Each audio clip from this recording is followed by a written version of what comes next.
আসসালামু আলাইকুম। আব্দুল আওয়াল বিশ্ববিদ্যালয় কলেজ আয়োজিত আজকের এই পাঠদান অনুষ্ঠানে তোমাদেরকে জানাই শুভেচ্ছা। আশা করি তোমরা সবাই ভালো আছো, সুস্থ আছো এবং নিজ নিজ বাসায় স্বাস্থ্যবিধি মেনে নিরাপদে আছো। তোমাদের সকলকে ধন্যবাদ জানাইলাম, শুভেচ্ছা জানাইলাম। আজকে আমরা আগের অধ্যায়ে একটা অনুচ্ছেদে যাচ্ছি। তো আমরা গত ক্লাসে আলোচনা করেছিলাম ক্লোরোপ্লাস্ট সম্বন্ধে আলোচনা করেছিলাম এবং ক্লোরোপ্লাস্টের উপর একটা সৃজনশীল প্রশ্ন রেখেছিলাম এবং প্রশ্নের সমাধান করে দিয়েছিলাম এবং বলা হয়েছিল যে কিছু প্রশ্ন তোমরা তৈরি করে নিয়ে আসবে, যেমন জ্ঞানমূলক, অনুধাবন, প্রয়োগ এবং উচ্চতর দক্ষতা, 4টে প্রশ্ন তৈরি করে নেওয়ার কথা। যাক, যদি তৈরি করে নিয়ে আসো, আজকে আমরা ওটা আলোচনা করবো আর কি। যাক, আজকে আমরা জীববিজ্ঞান প্রথম অধ্যায়ের সৃজনশীল প্রশ্ন সমাধান দিচ্ছি। একটা নিউক্লিয়াস সম্বন্ধে আর কি। তো প্রশ্নগুলি থাকছে যে নিচের চিত্রটি লক্ষ্য করো এবং প্রশ্নগুলো উত্তর দাও।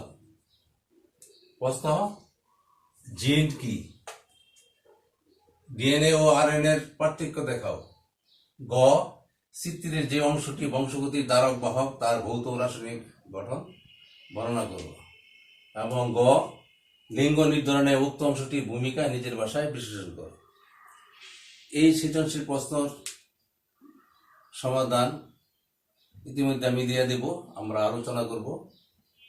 তো এই যে প্রশ্নটি করা হয়েছে বা নিচের চিত্রটি বলতে, এটা লক্ষ্য করতে হবে যে চিত্রটি কি।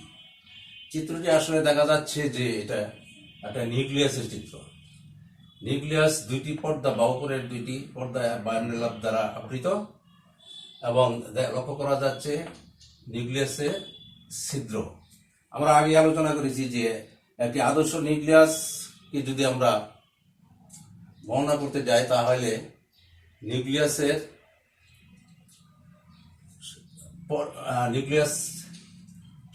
নিউক্লিয়াস থাকবে এবং নিউক্লিয়াসের পর্দা থাকবে এবং নিউক্লিয়াস পর্দার ছিদ্র থাকবে এবং একটি নিউক্লিয়াসও থাকবে।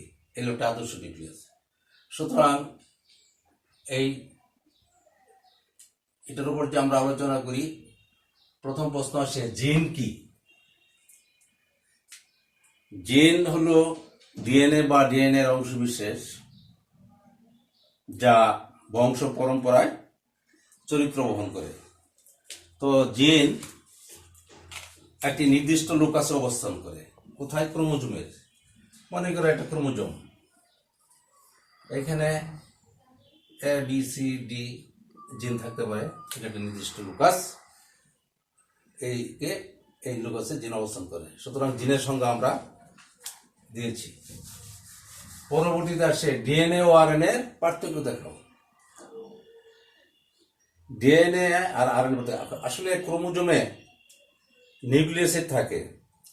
তো এই নিউক্লিয়াসকে দুই ভাগে ভাগ করা যায়, একটা হলো ডিএনএ আর একটা হলো আরএনএ। ডিএনএ এবং আরএনএ পার্থক্য আলোচনা করলে, ডিএনএ হলো ডিঅক্সিরাইবো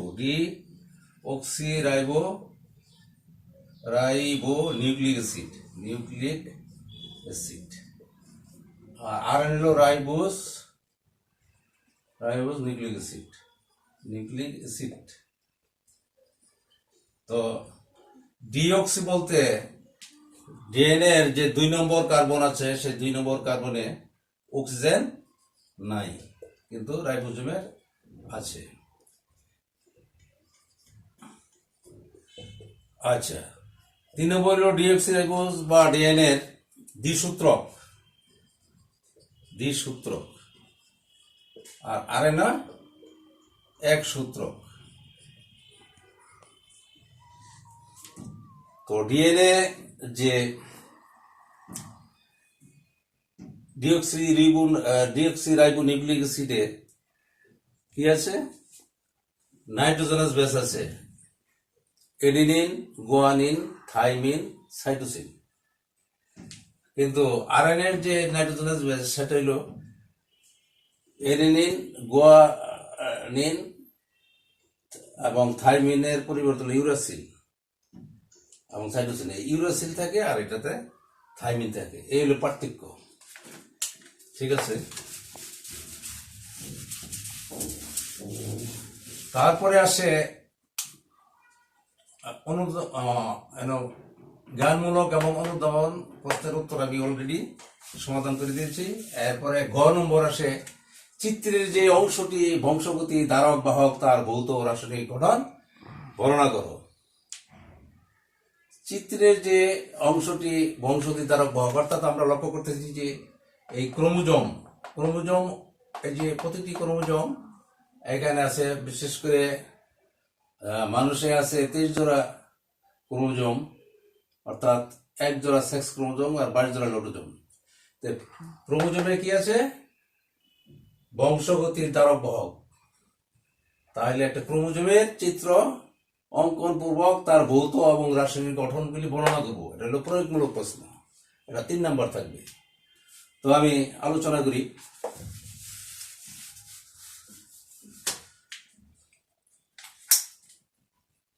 একটা ক্রোমোজোমের ইলেকট্রন মাইক্রোস্কোপের মাধ্যমে পরিদৃষ্ট করলে দেখা যায় যে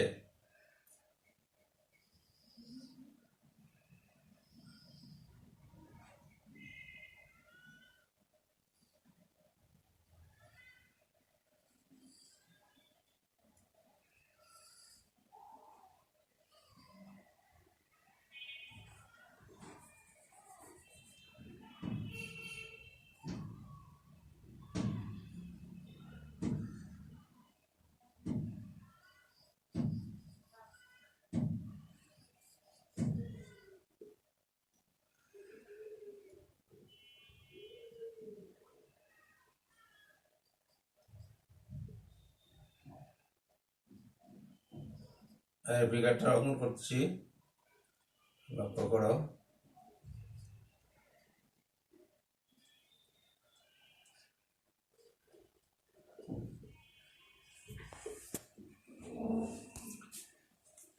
চিত্র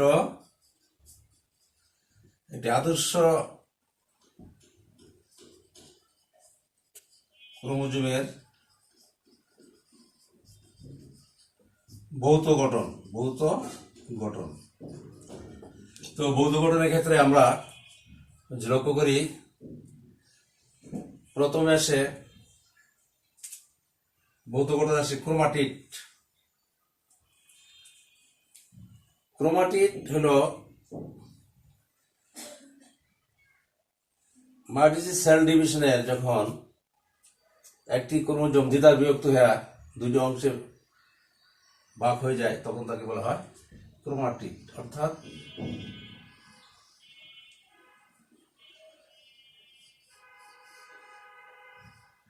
এটা হলো ক্রোমাটিড।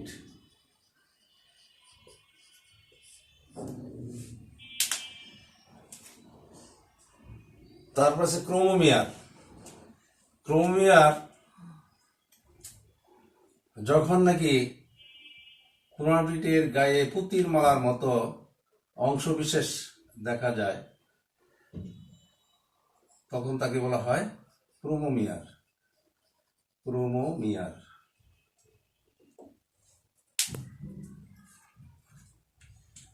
তারপরে আসে সেন্ট্রোমিয়ার। এখানে লক্ষ্য করা যায় যে ইলেকট্রন মাইক্রোস্কোপে দেখা যায় সেন্ট্রোমিয়ার একটা অরঞ্জিত অংশ। এটার মধ্যে কোনো রঞ্জন পদার্থ দিলে এটা রঞ্জিত হয় না। এই অরঞ্জিত অংশকে সেন্ট্রোমিয়ার বলা হয়। তারপরে আসে বাহু। সেন্ট্রোমিয়ারের 2টি ক্রোমোজোমের অংশকে বাহু বলে। সেন্ট্রোমিয়ারের বাইরে যে 2টি ক্রোমোজোমাল অংশ বিশেষ আছে তাকে বলা হয় বাহু। তারপরে এটা হলো সেন্ট্রোমিয়ার, একটা অরঞ্জিত অংশ।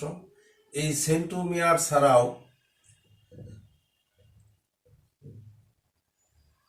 গৌণকুঞ্জন বা এটা সেন্ট্রোমিয়ার প্রাইমারি বা মুখ্য কুঞ্জন, এছাড়াও গৌণকুঞ্জন বা সেকেন্ডারি কনস্ট্রাকশন থাকতে পারে কোন ক্রোমোজোমে একাধিক, এই জন্য একে বলা হয় গৌণকুঞ্জন বা গৌণকুঞ্জন।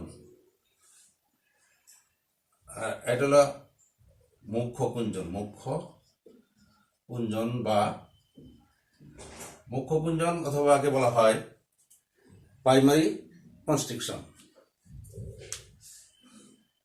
তারপরে স্যাটেলাইট।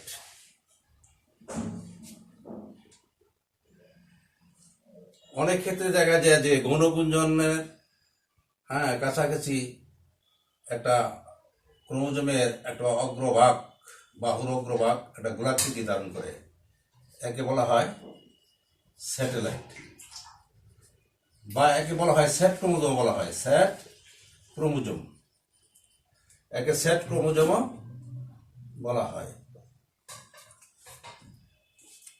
আচ্ছা, এখন আমি ম্যাট্রিক্স একটা কল্পনা করলে দেখা যায় যে প্রতিটি ক্রোমোজোম বাইরের যে পর্দা বিশেষ, একে বলা হয় পেলিকল, এবং ভিতরে যে অংশ সচেতন তাকে বলা হয় ম্যাট্রিক্স।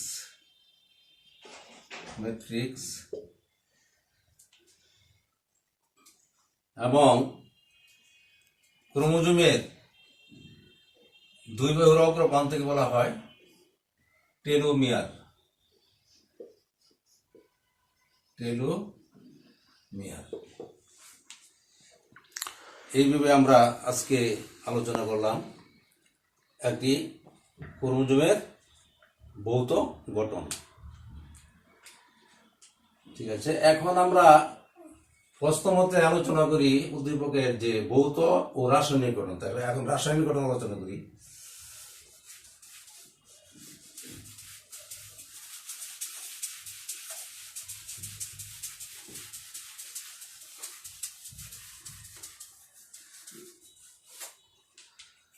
ক্রোমোজোমের রাসায়নিক গঠনের যে আলোচনা করি, ক্রোমোজোমের মধ্যে 55% থাকে প্রোটিন এবং থাকে নিউক্লিক অ্যাসিড। তো আমরা নিউক্লিক অ্যাসিডকে আমরা দুই ভাগে ভাগ করতে পারি, ডিএনএ এবং আরএনএ। আর থাকে প্রোটিন থাকে 55%।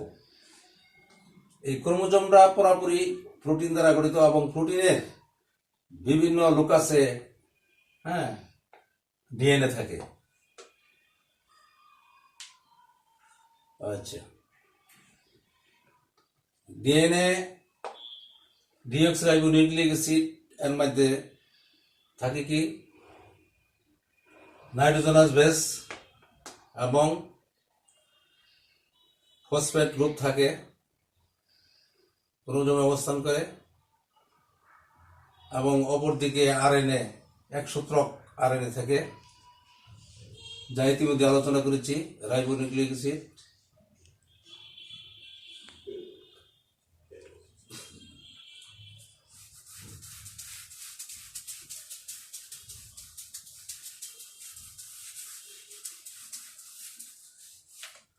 তো ডিএনএ রাসায়নিক গঠনে লক্ষ্য করা যে দ্বিসূত্রক ডিএনএ, এবং এখানে নাইট্রোজেনের বেসের মধ্যে থাইমিন থাকে, এবং আরএনএর মধ্যে থাকে ইউরাসিল। আচ্ছা, আমরা রাসায়নিক গঠন সম্বন্ধে আলোচনা করলাম। এখন গ নম্বরের প্রশ্ন, অর্থাৎ উচ্চতর দক্ষতা। লিঙ্গ নির্ধারণে উক্ত অংশটির ভূমিকা নিজের ভাষায় বিশ্লেষণ করো। উক্ত অংশটি বলতে আমরা আগে আলোচনা করছি ক্রোমোজোম। লিঙ্গ নির্ধারণে উক্ত বা ক্রোমোজোম অংশটির ভূমিকা নিজের ভাষায় বিশ্লেষণ করো। আমরা জানি মানুষে 23 জোড়া ক্রোমোজোম থাকে, ক্রোমোজোম থাকে 23 জোড়া, এর মধ্যে 22 জোড়া অটোজোম এবং 1 জোড়া হলো সেক্স ক্রোমোজোম।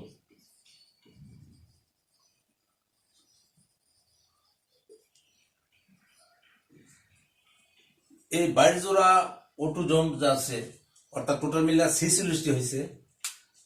23 জোড়া বলতে 46টি, তো 46টির মধ্যে 22 জোড়া বা 44টি অটোজোম যা নাকি জীব তথা মানুষের দেহ গঠনে অংশগ্রহণ করে বা ভূমিকা নেয়, এবং 1 জোড়া হলো সেক্স ক্রোমোজোম যা লিঙ্গ নির্ধারণে ব্যবহৃত ভূমিকা নেয়। তো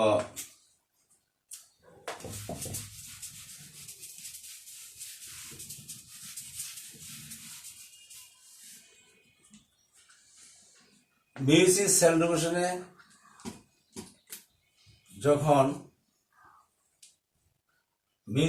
ডিভিশনে যখন ডিম্বাণুর সৃষ্টি হয় বা আগে বলা হয় ওজেনেসিস,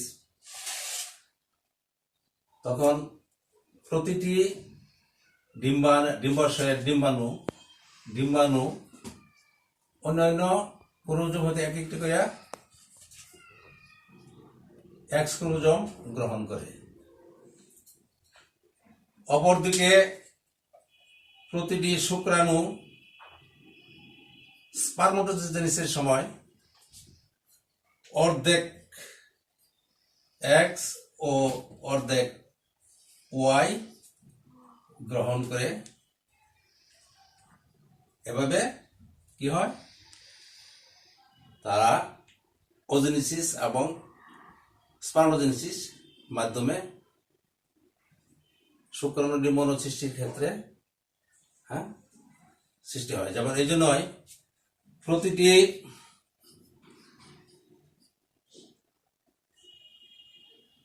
প্রতিটি মহিলা বা মেয়ে এক্স এক্স এবং পুরুষ এক্স এবং ওয়াই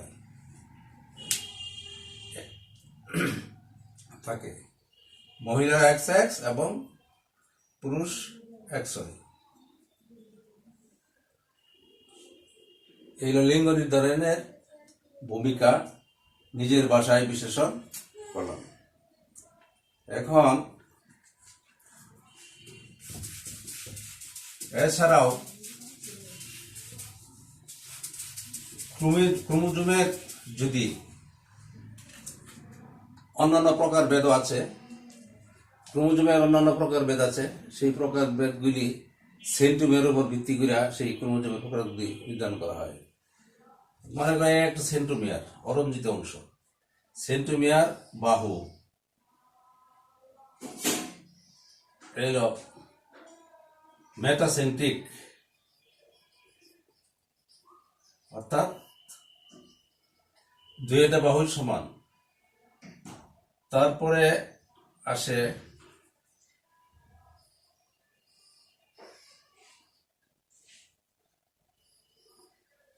সাবমেটাসেন্ট্রিক, একটা বাহু সাবমেটাসেন্ট্রিক, একটি বাহু লম্বা একটা বাহু খাটো। তারপরে আসে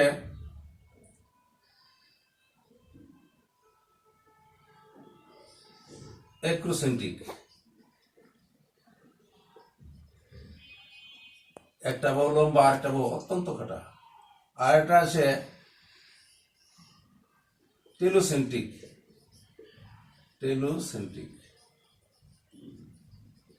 এতে দেখা যায় যে বাহুটাই দেখা যায় একটা, আরেকটা সেন্টিমিটারের সাথে অন্য কোনো বাহুর কোনো অংশ লক্ষ্য করা যায় না, একে বলা হয় টেলোসেন্ট্রিক। তাহলে আমরা বলতে পারি যে সেন্টিমিটার ভিত্তি করে 4 ধরনের ক্রোমোজোমকে বিন্যস্ত করা যায়। তো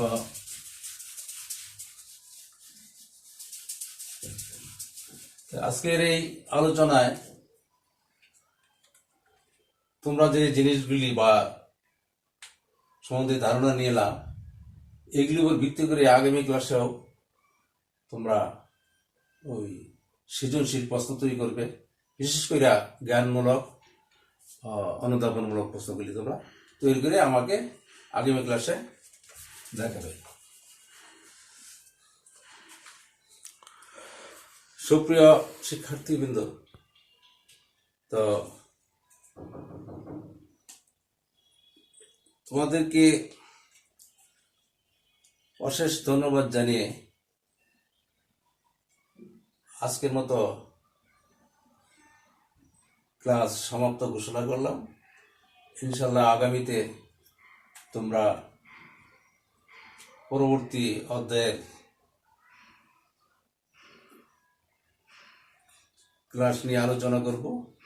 আশা করি তোমরা মনোযোগী হবে এবং সবাইকে অবগত করবে।